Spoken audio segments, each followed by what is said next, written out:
2,00,000 square കിലോമീറ്ററിൽ നീണ്ടു പരന്നു കിടക്കുന്ന രാജസ്ഥാൻ മരുഭൂമിയിൽ ചില ഗ്രാമങ്ങളിൽ മാത്രം ആരും താമസിക്കുന്നില്ല. അത് ശപിക്കപ്പെട്ട ഗ്രാമങ്ങൾ എന്നാണ് അറിയപ്പെടുന്നത്. അതാണ് കുൽദ്വാര വില്ലേജ്. ഹായ് ഫ്രണ്ട്സ്, ലാൽസീസ് വേൾഡ് യൂട്യൂബ് ചാനലിലേക്ക് എല്ലാവർക്കും സ്വാഗതം. നമ്മളിപ്പം കുൽദ്വാര വില്ലേജിലാണ്. നിങ്ങൾ പുറകിൽ കാണുന്നില്ലേ, ഇത് അബാൻഡൻഡ് സിറ്റി എന്നറിയപ്പെടുന്ന രാജസ്ഥാനിലെ ഒരു വില്ലേജാണ്. ഒറ്റ രാത്രി കൊണ്ട് ഇവിടെ താമസിക്കുന്നവരെല്ലാം എവിടെ പോയി എന്ന് പോലും അറിയാൻ മേലാത്ത അവസ്ഥയാണ്. നമുക്ക് ഈ വില്ലേജിൻ്റെ കഥയൊന്ന് അന്വേഷിക്കാം. ഭീതിയും ചരിത്രവും ചേർന്ന ഈ നഗരം 300 വർഷങ്ങൾക്കിടയിൽ ആരും താമസിക്കാത്ത ഒരു ഗോസ്റ്റ് വില്ലേജായി മാറിയിരിക്കുന്നു. ഇപ്പോൾ ഇവിടെ പുതിയ കെട്ടിടങ്ങളൊക്കെ പണിതു തുടങ്ങിയിട്ടുണ്ട്. കുൽദ്വാര ജയ്സൽമീരിലെ ഒരു പുരാതന ഗ്രാമമാണ്. 13-ാം നൂറ്റാണ്ടിലെ പരിവാൽ ബ്രാഹ്മിൺസ് എന്ന വിദ്യാഭ്യാസമുള്ള, കൃഷിയിലും ജലസംരക്ഷണത്തിലും നല്ല വിവരമുള്ള ഒരു സമൂഹം ഇവിടെ താമസിച്ചിരുന്നു. 18-ാം നൂറ്റാണ്ടിൽ ഒരു രാത്രിയിൽ, അതായത് ഒരു രാത്രി മാത്രം, ഈ ഗ്രാമത്തിലെ ജനങ്ങളെല്ലാം അപ്രത്യക്ഷമായി. അതുകൊണ്ട് 84 ഗ്രാമങ്ങളോടൊപ്പം കുൽദ്വാര പൂർണ്ണമായി ശൂന്യമായി. ജനങ്ങൾ വീടുകളും ധനവും എല്ലാം ഉപേക്ഷിച്ച് അപ്രത്യക്ഷരായി. ജയ്സൽമീരിലെ ദുഷ്ടനായ മന്ത്രി സലീം സിംഗ് ഗ്രാമത്തിലെ ഒരു പെൺകുട്ടിയെ വിവാഹം കഴിക്കണമെന്ന് ആവശ്യപ്പെട്ടുവെന്നാണ് ജനവിശ്വാസം. മറുപടി പോസിറ്റീവ് അല്ലെങ്കിൽ നാളെ ഈ ഗ്രാമത്തിലെ ആണുങ്ങളെയെല്ലാം കൊന്നൊടുക്കുമെന്ന് അദ്ദേഹം അന്ത്യശാസനം നൽകി. പ്രതിരോധിക്കാൻ കഴിയാതെ ഗ്രാമം മുഴുവൻ ആളുകളെല്ലാം തന്നെ രാത്രിയിൽ ഒരുമിച്ച് സ്ഥലം ഒഴിഞ്ഞതായിട്ടാണ് പറയപ്പെടുന്നത്. ചില ചരിത്രകാരന്മാർ പറയുന്നത് മരുഭൂമിയിൽ വെള്ളം കുറഞ്ഞതിനാൽ ആളുകൾ മറ്റെവിടെയെങ്കിലും കുടിയേറിയതാകാം എന്നാണ് പറയുന്നത്. വ്യാപാര പാതകൾ മാറിയതോടെ കുൽദ്വാരയുടെ സമ്പദ് വ്യവസ്ഥ തകർന്നെന്നുള്ള ഒരു അഭിപ്രായം നിലനിൽക്കുന്നുണ്ട്.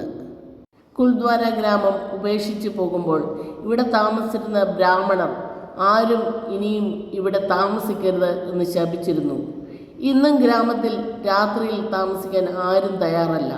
പല സന്ദർശകരും അതിശയകരമായ ശബ്ദങ്ങളും വിചിത്ര അനുഭവങ്ങളും ഇവിടുന്ന് റിപ്പോർട്ട് ചെയ്തിട്ടുണ്ട്. കുൽദ്വാരയുടെ പ്രധാന ഗ്രാമപ്രദേശം ഏകദേശം 17 തൊട്ട് 20 ഹെക്ടർ വരെയുണ്ട്. പക്ഷേ ഇതുമായി ബന്ധപ്പെട്ട് 85 അബാൻഡൻഡ് വില്ലേജ് കൂടി ചേർന്നാൽ മൊത്തം ഉപേക്ഷിക്കപ്പെട്ട മേഖല 100 ചതുരശ്ര കിലോമീറ്ററിൽ കൂടുതലാണ്.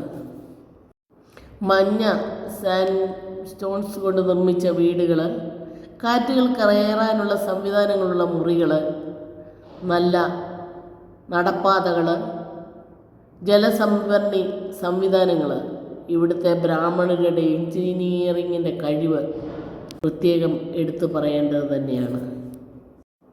ഇതായിരുന്നു കുൽദ്വാര വില്ലേജ്. രാജസ്ഥാനിലെ നിഗൂഢമായ അഭ്യൂഹങ്ങളും ഉപേക്ഷിക്കപ്പെട്ട ചരിത്രവും ചേർന്ന ഒരു ഗോസ്റ്റ് സിറ്റി. കാലങ്ങൾ മായ്ക്കാത്ത മുറിവുകളുണ്ടോ എന്ന് നമ്മൾ പലപ്പോഴും ചോദിക്കാറുണ്ട്. കാലങ്ങളല്ല, നൂറ്റാണ്ടുകൾ കഴിഞ്ഞിട്ടും ഇന്നും ഈ മുറിവുകളൊന്നും ചേർന്ന് വന്നിട്ടില്ല. ഇവിടെ ഒരു അമ്പലത്തിൻ്റെ പണി തീർന്നിട്ടുണ്ട്.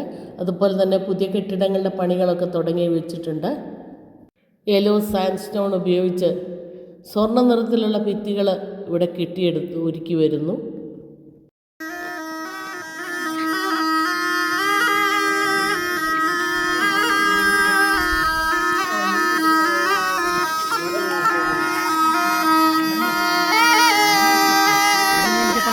ഇവിടെ ഞാൻ കണ്ട പാമ്പാട്ടിയാണിത്. ഇനിയും മനോഹരമായ കെട്ടിടങ്ങൾ ഇവിടെ ഉയരട്ടെ എന്നും ധാരാളം ആൾക്കാർ ഇവിടെ വന്ന് താമസിച്ച് പഴയ പ്രതാപവും ഐശ്വര്യവും നേടിയെടുക്കാൻ സാധിക്കട്ടെ എന്നും ആഗ്രഹിക്കുന്നു, ആശംസിക്കുന്നു. ഇത്രയും ആൾക്കാർ ഒറ്റ രാത്രി കൊണ്ട് എവിടെ പോയി എന്നുള്ളൊരു ചോദ്യം ഇപ്പോഴും മനസ്സിൻ്റെ ഉള്ളിൽ ബാക്കിയാക്കിക്കൊണ്ട് ഞങ്ങൾ മടങ്ങട്ടെ. നിങ്ങൾക്ക് എൻ്റെ വീഡിയോ ഇഷ്ടപ്പെട്ടുവെങ്കിൽ ലൈക്ക് ചെയ്യാനും ഷെയർ ചെയ്യാനും കമൻറ്റ് ചെയ്യാനും സബ്സ്ക്രൈബ് ചെയ്തിട്ടില്ലാത്തവർ സബ്സ്ക്രൈബ് ചെയ്യാനും മറക്കരുത്. വീണ്ടും ഒരു വീഡിയോയുമായി വേഗം വരാമെന്നുള്ള പ്രതീക്ഷയോടെ നിർത്തട്ടെ. Thank you.